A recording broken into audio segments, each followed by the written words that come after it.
Hello mga ka-Gen X! So nag-post ako sa Camping Ideas Philippines kung saan pwedeng mag-camping ngayong weekend. At marami pong tumugon, marami pong salamat sa inyo. Pero ito po yung napili namin, ang Evening Wind Paris Camp. So mga ka-Gen X, ito yung entrance ng Evening Winds Paris Camp. So pagpasok nyo pa lang, pagbungad sa inyo, ito na yung makikita nyong view. So guys, maganda yung view dito.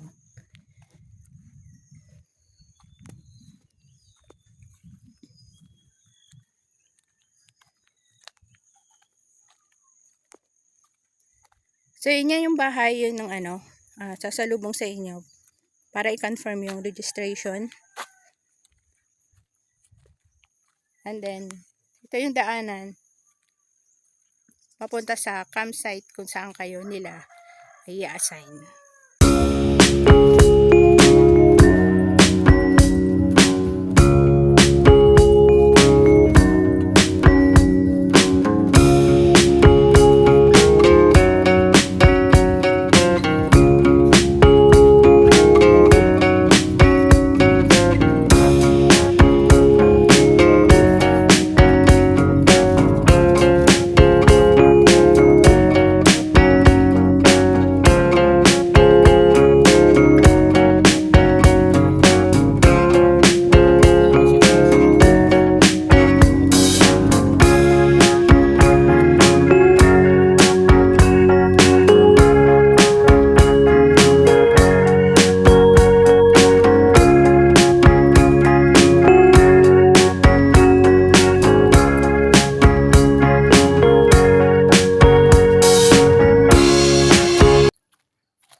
So mga ka-Gen X, wala na talaga kaming maisip na puntahan na campsite.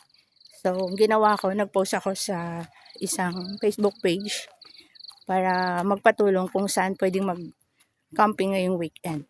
So may isang nag-comment doon at i-comment itong campsite na to. So guys, bago lang pala tong campsite na to.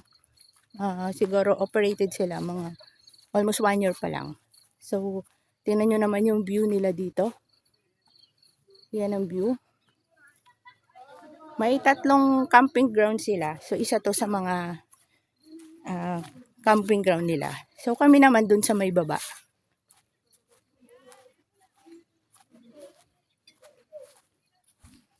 So yan, tingnan nyo guys. So sa mga gustong ng year-end camp o sa January 31, hindi pa fully book tong campsite na to. So sana ma-upload ko to bago yung 31. Sa mga ka-Gen X, dito kami na-assign sa camping ground na to. Ang pagkasabi, Antonius View. So guys, kung 10 pitching kayo, dito yung parking. At yung camping ground, dun sa baba. So ayan guys, yun yung camping ground sa baba. At meron din ditong CR. So malinis naman yung CR nila guys. Saka may malakas na tubig. At meron ding lababo. So yan. Ito yung aming camping ground. Ito yung camping ground. So tingnan nyo guys, malawak. Pwede dito ang car camping and tent pitching. Pero kung tent pitching kayo, pwede lang din. So syempre guys, iba rin yung rate nun sa car camping. At ito naman yung kanilang CR, dalawa yan, saka merong lababo at may malakas naman na tubig. So sa mga campers, bagong campsite lang to dito sa Tanay Rizal.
So yung weather dito paggabi malamig, bandang hapon malamig na, then sa gabi malamig na. So hindi niyo na kailangan yung electric fan kasi para na rin kayong naka-medium na aircon.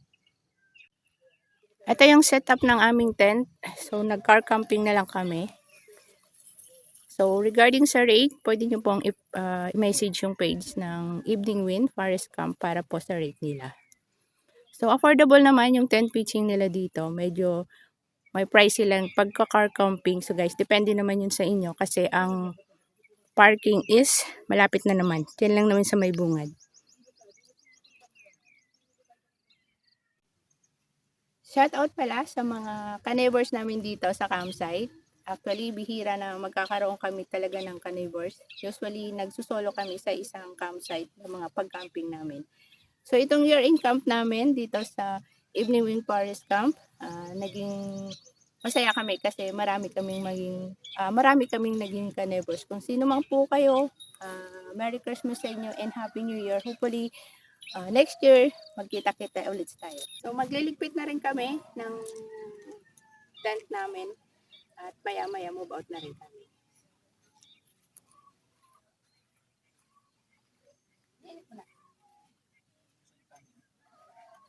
Tayo. So, ulam namin itong sinabawang salmon kagabi. Our hearts beat to the city streets. We began to feel the fire. We rise like tall buildings as the chemicals they take us higher. The night's young and it's just begun as she puts her hand in mine. We wanna chase the night, wanna dance to the light, pull the stars from the sky, just two hearts running wild. Never sleep, never stop, as we shout from the top. We're gonna be two hearts running wild.